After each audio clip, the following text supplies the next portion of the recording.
I don't think I ever heard such a powerful explanation to why the Arab world, or much of the Arab world, denies Israel's right, or the Jewish right, to live in Israel, to exist, and to have a sovereign state. And this is coming from a Muslim.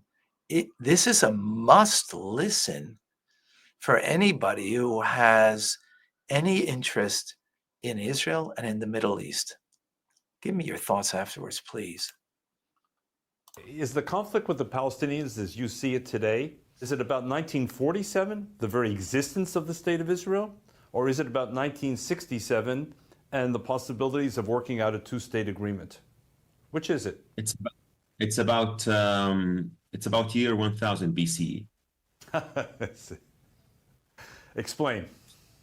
So I'll be very blunt and honest. The biggest misinformation that would be would need our attention in order to move things forward is describing the Jews as foreign colonialists in their ancestral homeland.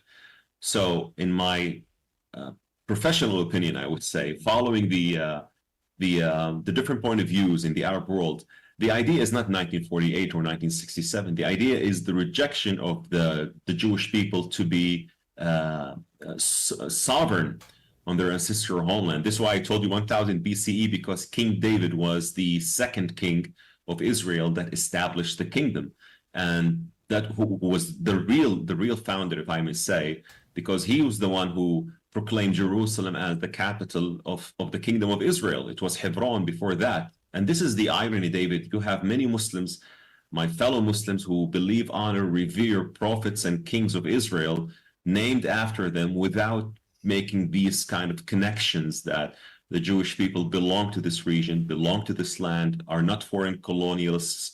The word Jew itself, by the way, was never used before 586 BCE to identify the group that was called the Israelites.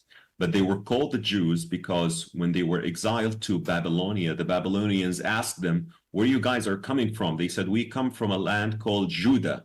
We are the Jews. If the majority of the Israelites were taken away from the portion of the land that was called Binyamin, you would be now called Binyaminites. So the word itself, Jew, defies anyone who would say that the Jews are not indigenous to the land of Israel, because the word itself says, I am Judean, I am Judah, I am the child of this land, which is now called, by the way, the West Bank. This is why the Israelis are still calling it Yehuda v'Shimron.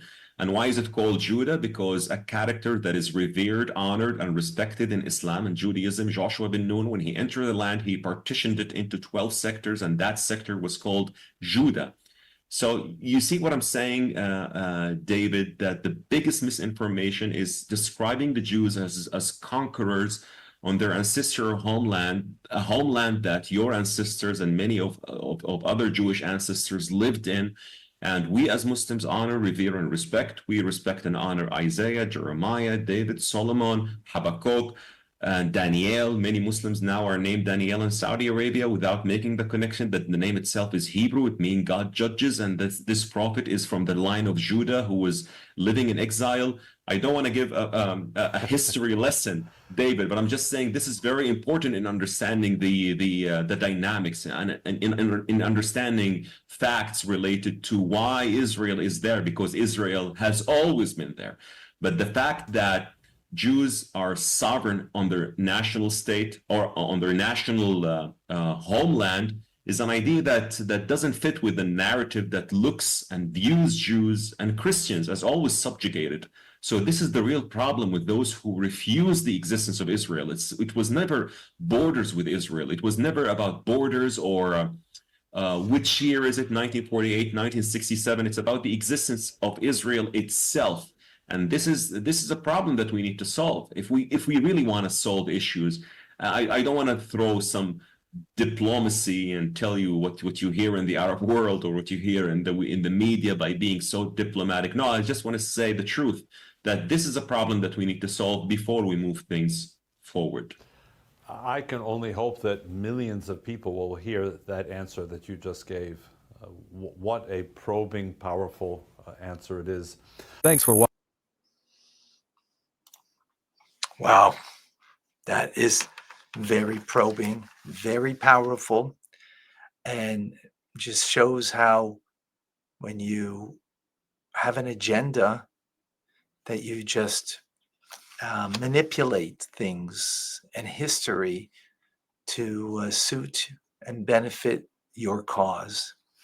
And the extreme Muslims, their cause is very simple, that Jews, Christians, and others should be subjugated to the Muslims. Jews were always in Muslim lands. They were called dhimmis, second-class individuals. Now, they weren't persecuted as Jews were in Christian lands, but they were second-class citizens. They were subjugated. They did allow Jews to, live their life as Jews and, pray as Jews and have communities as Jewish communities and so on, but subjugated to the majority of the Muslims. And that's what they want to create, not just in Israel, but throughout the world. And therefore, they need to find a way that Israel doesn't have a claim because you're just conquerors. Well, we're not conquerors. It is our land, ancestral land, as we just heard. And more than that, we have a greater claim. And that is something that the Muslims also revere, and Christians, and that is the Bible, the Torah. The 5 books of Moses says very clearly that God gave the land of Israel, the Holy Land as it's called. He gave it to Abraham originally, and then to Isaac, Yitzchak, his son, not to Ishmael, but only to Isaac, that particular son. And then Isaac had the son Esau, and Jacob, and it was given by God Almighty, again, specifically to Jacob.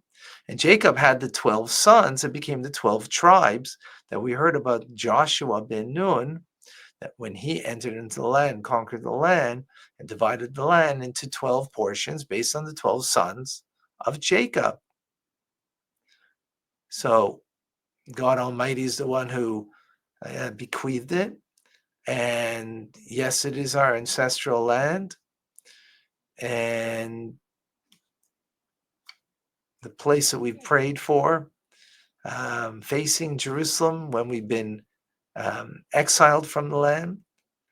And people will appreciate and understand this. There'll be no more fighting. No more fighting. Not only no more fighting, but peace.